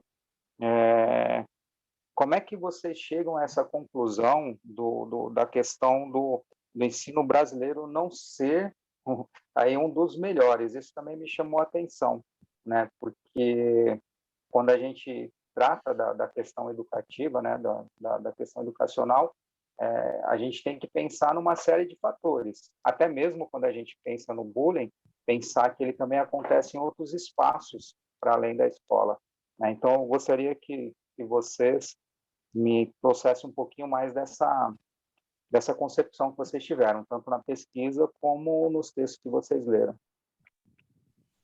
Bom, boa noite, professor. Assim, essa relação do ensino do Brasil nas melhores é que a gente mais vive, mais presencia na nossa realidade, onde está mais no nosso alcance. A gente vê realmente nas nossas escolas, a gente pegar, mesmo que seja 2 regiões aqui de São Paulo, e acompanhar o ensino dessas escolas, o ensino é muito difícil. Não, nem tanto pelo professor, às vezes, é mais pela convivência dos alunos. Às vezes tem um pouco mais de dificuldade em relação à educação em casa, né, que a gente destacou bastante. Essa vivência em casa também influencia bastante em relação ao curso. Como a gente pode, né, vivenciar no nosso dia a dia, a gente vê que isso não é tão explorado no Brasil. A gente não vê tantas políticas públicas com ênfase na nossa educação, às vezes até um pouco meio abandonada, né? Foi por isso que a gente constatou isso. Não é aquele pior ensino, né? Pior de todos, mas também não destaca tantas coisas melhores. Isso que o Alan trouxe é importante, porque é o que a gente vive, né? A nossa realidade, é a periferia, onde a gente cresceu, onde a gente estudou, né? Então é a referência que nós temos.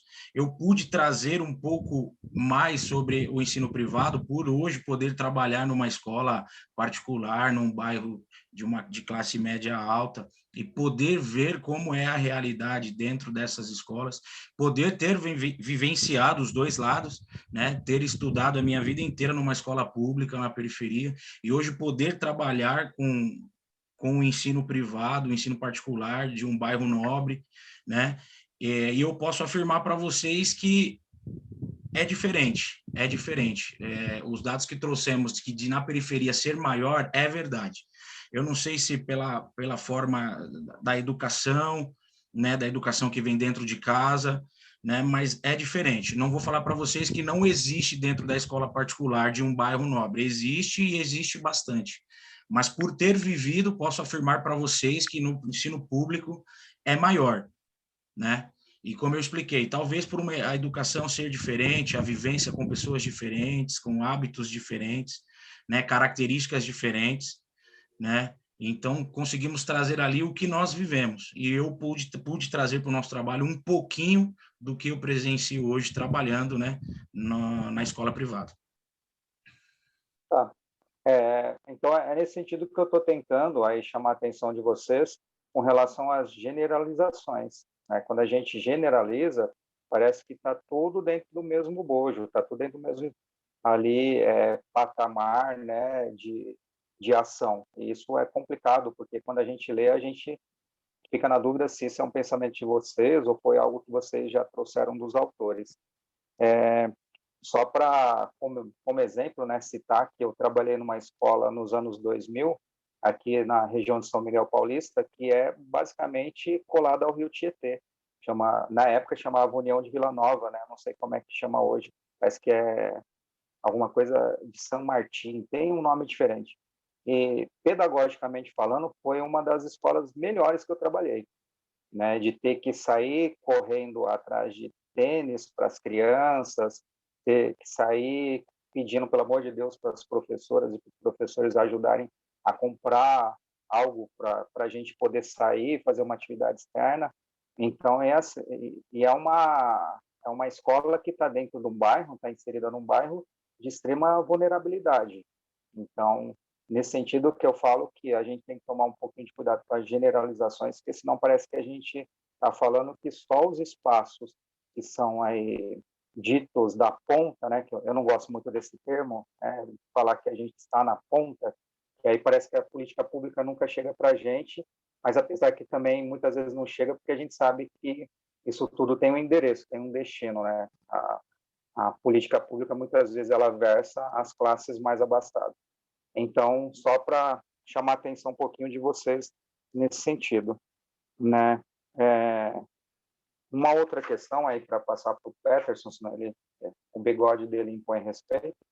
Então, eu gostaria de saber o que vocês chamam de zona hierárquica do bullying. Isso foi uma coisa também que me chamou a atenção. Eu gostaria que vocês falassem um pouquinho mais sobre isso.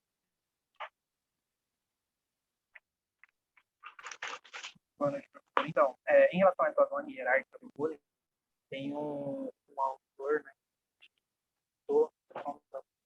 qual foi, ele meio que coloca em relação hierárquica mesmo.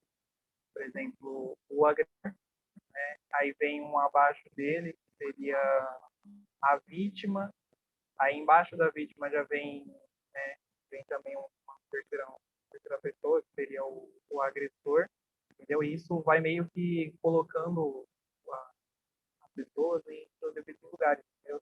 Sempre vai ter aquela pessoa que é a agressora, sempre vai ter aquela sua vítima, e de terceiro, ali meio que por trás do plano, vem o espectador. Aí veio essa ideia de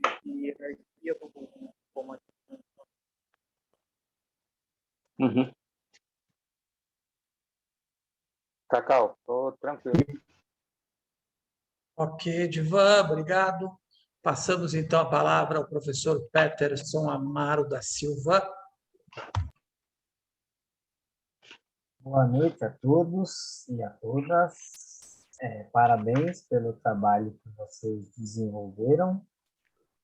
Uma curiosidade, no trabalho de vocês, eu realizei a mesma proposta que foi ao trabalho anterior, o arquivo PDF.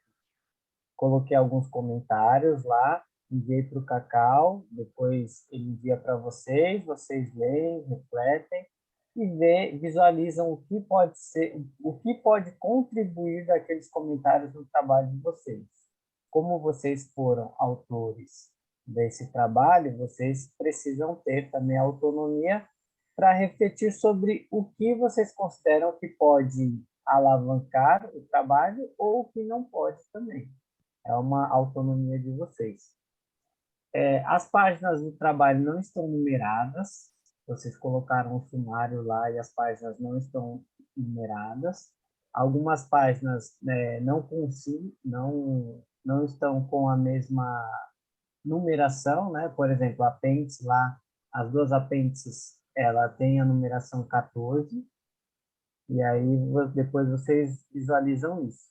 O título, o bullying, né, nas escolas e suas consequências pós-formação, é uma reflexão já para vocês pensarem aí, quebrarem a cabeça, porque esse pós-formação dá-se a entender que é pós-formação em que, por exemplo, vocês estão se formando na universidade nesse momento. Tem uma autora chamada Feldman, Marina Feldman, lá da PUC São Paulo, que trabalha com formação de professores. E ela coloca que a formação do ser humano ela é constante, seja a formação na academia, seja a formação escolar. Quando vocês colocam pós-formação, fica um pouco aberta essa palavra. E aí cabe pensar aí o que seria essa pós-formação. Vocês colocaram que entre as questões do pós-formação, e eu não consegui visualizar, vocês entrevistaram algum aluno que já se formou na escola? Porque o pós-formação, lendo o trabalho de vocês, deu-se a entender que é depois que eles se formaram na escola. Vocês enviaram o questionário para algum aluno que já se formou? Boa noite, professor. Travou um pouco a sua conexão aí, mas sim, já respondendo a pergunta. Sim, como eu falei, o nosso questionário online ele foi bem aberto. A última das nossas questões é realmente isso. A gente pergunta para o aluno e também para o professor as consequências que trouxeram para eles quando eles terminaram realmente o básico, a escola, o fundamental e médio. A gente coletou esses dados para poder realmente formular o nosso trabalho. A gente pesquisou e viu que realmente foi bem atingiu bastante a vida, mesmo após essa passagem pela escola, isso ainda atinge as pessoas com traumas e algumas coisas a mais. Então, a gente entrevistou as pessoas que terminaram de... Ok. Pode falar. Perdão. Boa noite. Aproveitando o gancho do Alan, como ele disse, esse percentual de pesquisa foi bem alto na questão da pós-formação e alguns dessas pessoas que responderam, né, desses ex-alunos que responderam, carregam traumas até hoje, decorrentes desse bullying, né, seja ele um problema psicológico, algum problema que acarrete até mesmo uma depressão, algum problema de ansiedade, enfim, todos esses dentro da nossa pesquisa. O nosso pós-formação também, ele se engloba na troca de ciclos, né? De um ciclo para o outro, né? Como eu disse, por estar ali vivendo todos os dias e vendo, existe uma grande diferença, por exemplo, quando você está no Fundamental 2, por exemplo, e no ensino médio. Quando você se forma no fundamental e você parte para o ensino médio, tudo muda. As pessoas passam a te ver com outros olhos. Fala, nossa, agora ele é do ensino médio, né? Então, tudo muda. Traumas que os alunos sofrem, essas sequelas, elas ficam para o resto da vida. Já tivemos exemplos de alunos que não conseguiram terminar a formação dentro da escola por não conseguir mais desenvolver o mesmo desempenho, né? Ter que trocar de escola, ir para outra, né? Até de agressões físicas, né? E os pais ali optarem por tirarem os filhos. Mas percebemos também que quando há essa mudança de ciclo de um para o outro, por exemplo, o fundamental para o ensino médio, é diferente. A postura do aluno muda, é tudo diferente, né? Os alunos, por exemplo, do primeiro ano do ensino médio passam a ver os alunos do segundo, do terceiro ano com um olhar diferente, um olhar superior. E esses alunos que já estão saindo, terceiro ano, segundo ano do ensino médio, né? Aí sim existe o bullying do aluno que está chegando agora, né? De fala, pô, você está chegando agora, entendeu? Dá uma seguradinha, não é assim que funciona, né? Então, o nosso pós-formação também se engloba nessa parte, né? Pós-formação de ciclos, troca de ciclos, porque tudo muda na vida do aluno. Entendi. Então, pensando numa concepção freiriana, quando a educação é libertadora, né, o sonho do oprimido é ser o opressor. Se eu sofri esse bullying no ensino fundamental 2, por exemplo, quando eu estou no ensino médio, é a minha vez de praticar o bullying com as pessoas do ensino fundamental 2, né? Pensando numa questão quando a educação é opressora. E aí, na página 6, no penúltimo parágrafo, na terceira linha, vocês colocam dos professores. Um adendo que eu coloco é todos os profissionais da escola. Então, para nós tentarmos frear e extinguir o bullying, não adianta somente o professor ou o diretor abordar essas questões, porque a escola é muito mais do que o professor e o diretor como profissionais. Assim como o próprio Matheus já ressaltou que ele trabalha na escola. Então, ele faz parte dessa formação junto com outros profissionais que ali estão. No trabalho de vocês, é importante, então, ressaltar profissionais da educação que ali estão. O Ok? professor Peterson, só fazendo uma observação, é importante você dizer isso, nós podíamos até ter colocado essa observação no nosso trabalho. Quando eu encaminhei essa pesquisa para os professores da escola e outros professores que eu conhecia, também encaminhei para os funcionários, monitores, o pessoal da conservação, o pessoal, né? Lá na escola eu aprendi que todos nós somos educadores, né? Às vezes não diretamente, mas indiretamente. Então, nós ajudamos na educação do aluno.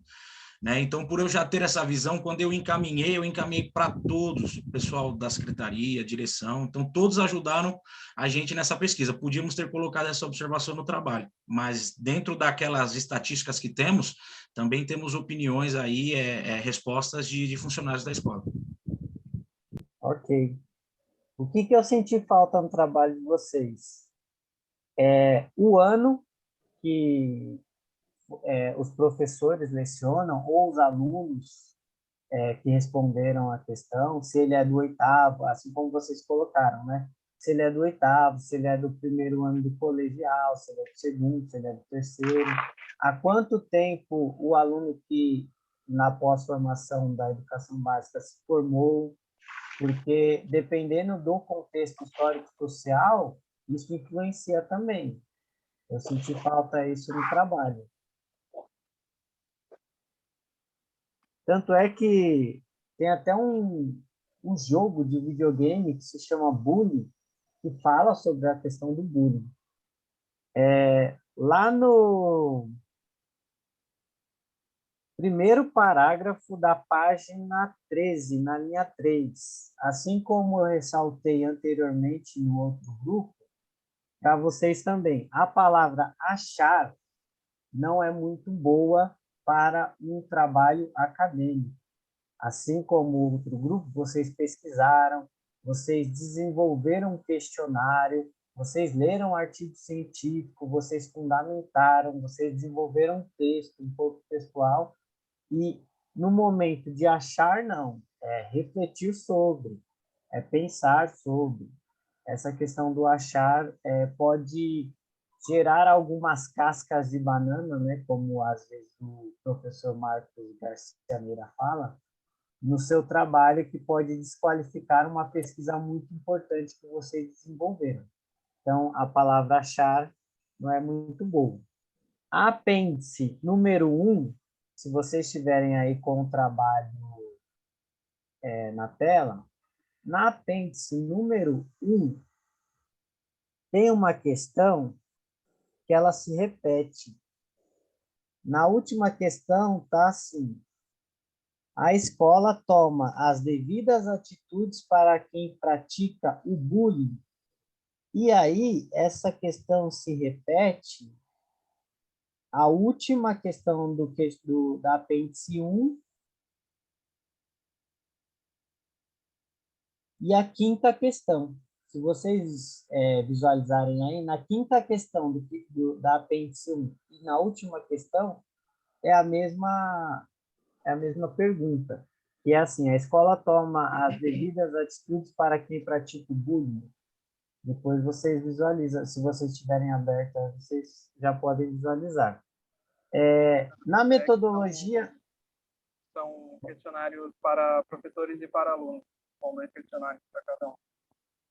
Por isso que ela se repete.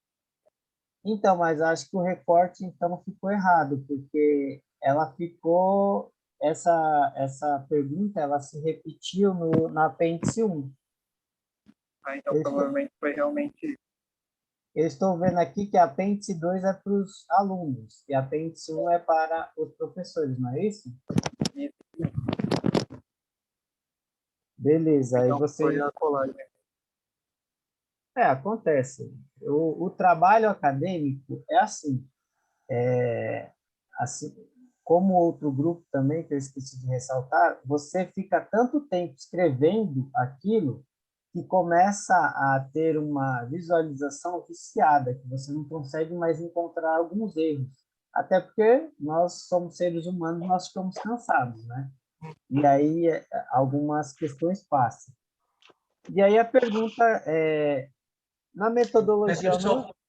Peterson, só para esclarecer, nesse caso aí dessa questão, pode ter sido erro meu, porque eles tinham me mandado o trabalho em Word, e aí eles não tinham uma matriz do questionário. Então, eles fizeram direto no Google Forms. E aí, não consegui importar. Então, eles foram fotografando, foram fazendo um print. E depois que eles fizeram, mas não estava muito legal, e eu mexi, eu arrumei a parte final. Então, pode ser que eu tenha cometido algum erro nisso aí, tá? Entendi. Calma aí, então. Deixa eu resolver aqui. Ô, Thelma, tira meio ponto do Cacau aí.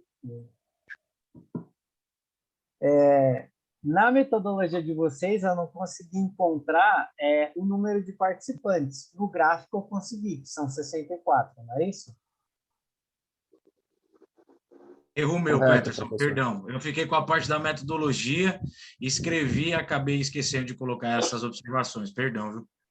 É porque ela existe no trabalho de vocês, o número de participantes existe, só que existe nos gráficos, na metodologia não. E aí, para o leitor ou para a leitura, às vezes, eles se confundem. E aí, pensando no trabalho que vocês desenvolveram, provavelmente a maioria de vocês está no 6º semestre, outros estão no 5º, quais contribuições para a prática docente de vocês consideram que esse trabalho irá contribuir para vocês que são professores ou serão futuros professores?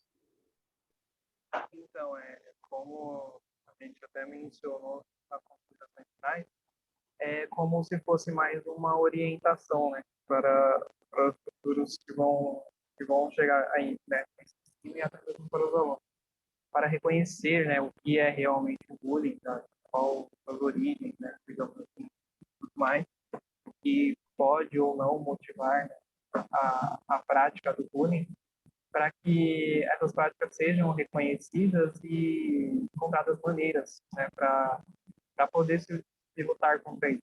é um problema da nossa sociedade. Então, com base na nossa pesquisa, acredito que tenha ficado um pouco mais claro para ser combatido mais adiante.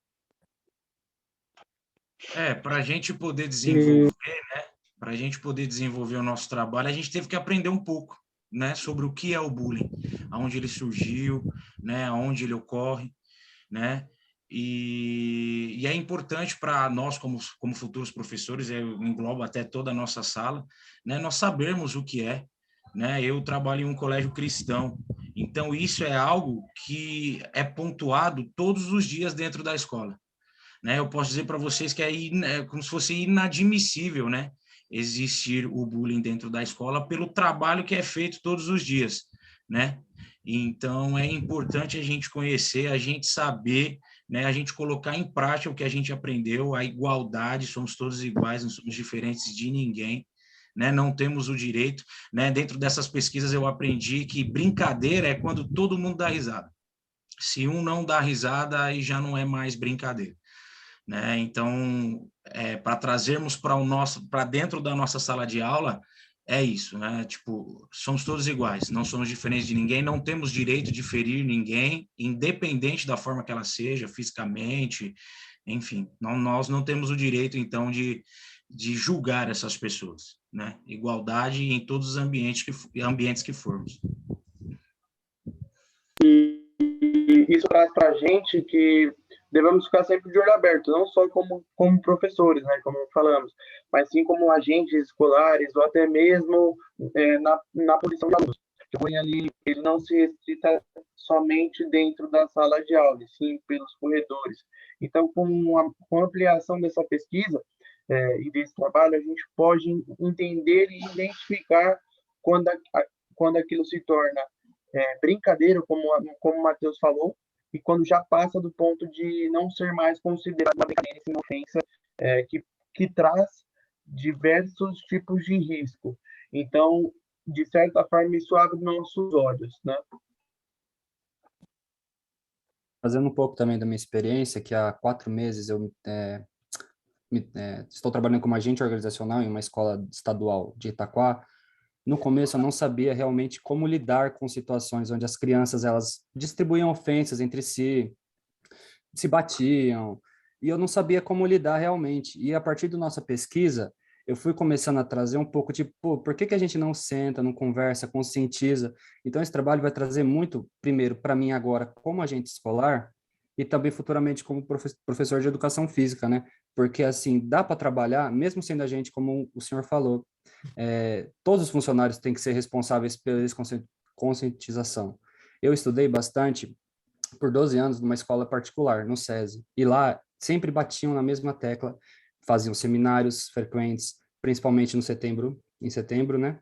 O Setembro Amarelo. Então, assim, é tentar trazer, não comparando, porque não tem comparação, mas mas trazer um pouco disso para a escola estadual, municipal, tanto que lá na Vila Ercília, onde eu trabalho, eles fizeram projetos, e de lá para cá, melhorou bastante, tanto que agora, no começo de agosto, a gente vinha muita recorrência de briga na saída, de alvos dos professores mesmo, pedras sendo jogado em carro de professor na hora da saída.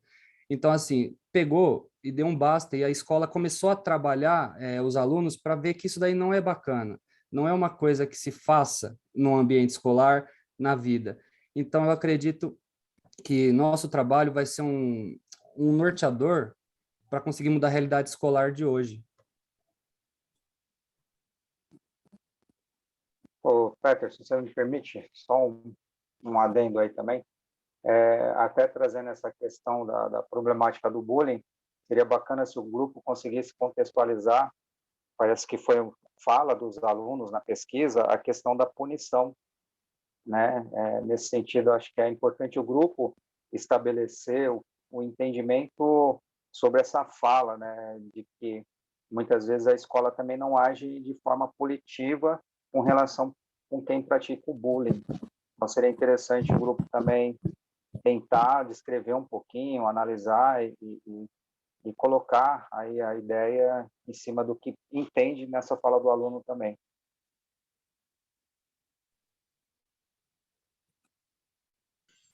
Bom, na verdade, a gente pode trazer como punição da escola, né? Isso aconteceu comigo enquanto estudei a vida inteira, né? A agressão dentro da escola, por exemplo, é suspensão, e não tem conversa, né? Mas por muitas vezes a punição não é justa, né? Às vezes a história não é bem contada, né? E às vezes acaba ali o agressor por mentir, às vezes ali, e a escola por acreditar, enfim, acaba não punindo o agressor da forma que deveria, mas a vida toda na escola, agressão, xingamentos, era passivo de punição, sim, éramos suspensos, tomávamos advertência, né? Então, eu não posso dizer em todas as escolas se é dessa maneira, mas na escola que estudei a vida inteira, escola pública, era dessa maneira. Tudo bem que vai de gestão para gestão, né? Cada gestão trabalha de uma forma. E a gente percebia isso quando tinha troca de direção de escola, de coordenação, de professores. Então, cada funcionário, eles têm uma metodologia de trabalho. Mas a punição sempre existiu. Igual para todos, nem sempre, mas sempre existiu, sim. Não posso dizer em nome de todas as escolas, mas ela existe. Ok. Parabéns ao grupo pelo trabalho desenvolvido. É importante que a universidade faça parcerias com as escolas. Vocês que estão estudando e já estão na escola, vocês veem o quão rico é essa parceria. E aí cabe também a ambos profissionais que estão nesses diferentes ambientes descer do pedestal, né? Se não se achar superior, e fazer essas parcerias para que tanto vocês como estagiários e futuros professores contribuam na formação dos profissionais da educação que lá estão, como também o vice-versa. A pesquisa que vocês desenvolveram contribuiu bastante para a minha reflexão crítica sobre a prática docente, assim como do grupo anterior também. Parabéns ao grupo e até logo. Nós agradecemos também, professor Peterson, professor Edivan, pelas observações, também são de grande valia para nós, né, as observações que foram feitas. Professor Cacau, muito obrigado pela ajuda, pelos puxões de orelha aí durante todo o semestre, pelos fichamentos que ajudaram a gente bastante. Agradeço também aos amigos do grupo. Alan, sem palavras para você. Ariel, obrigado. Júlio. O Júlio está indo embora, né, último semestre do Júlio. Tem mais um pela frente aí com o Alan e com o Ariel, se não me engano, mas agradeço a todos vocês aí. Obrigado.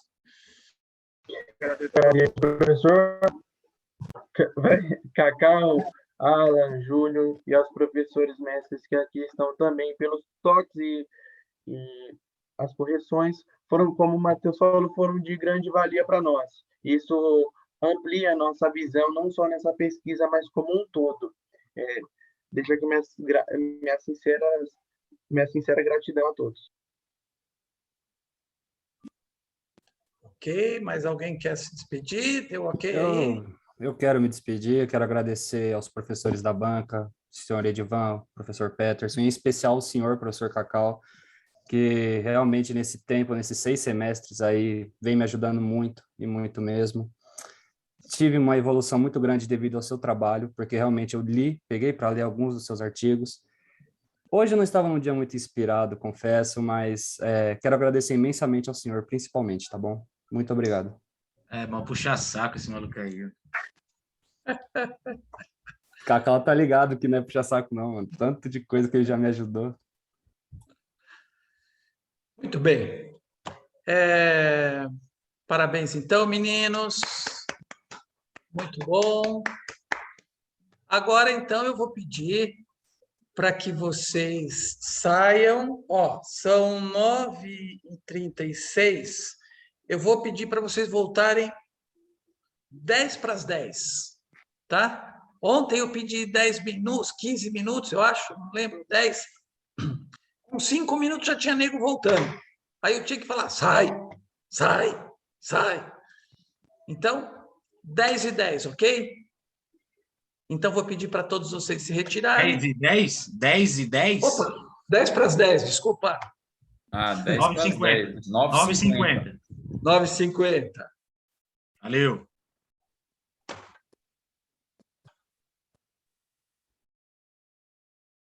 É para todo mundo sair, eu vou sair então também. Não, vocês dois.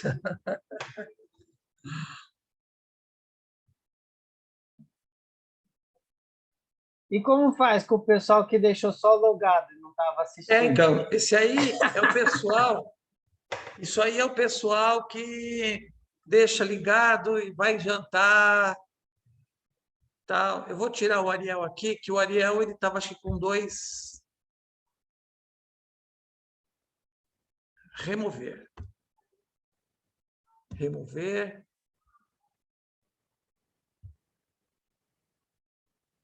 O Eduardo deve estar ocupado com alguma coisa. Remover. O Manuel deve estar jantando.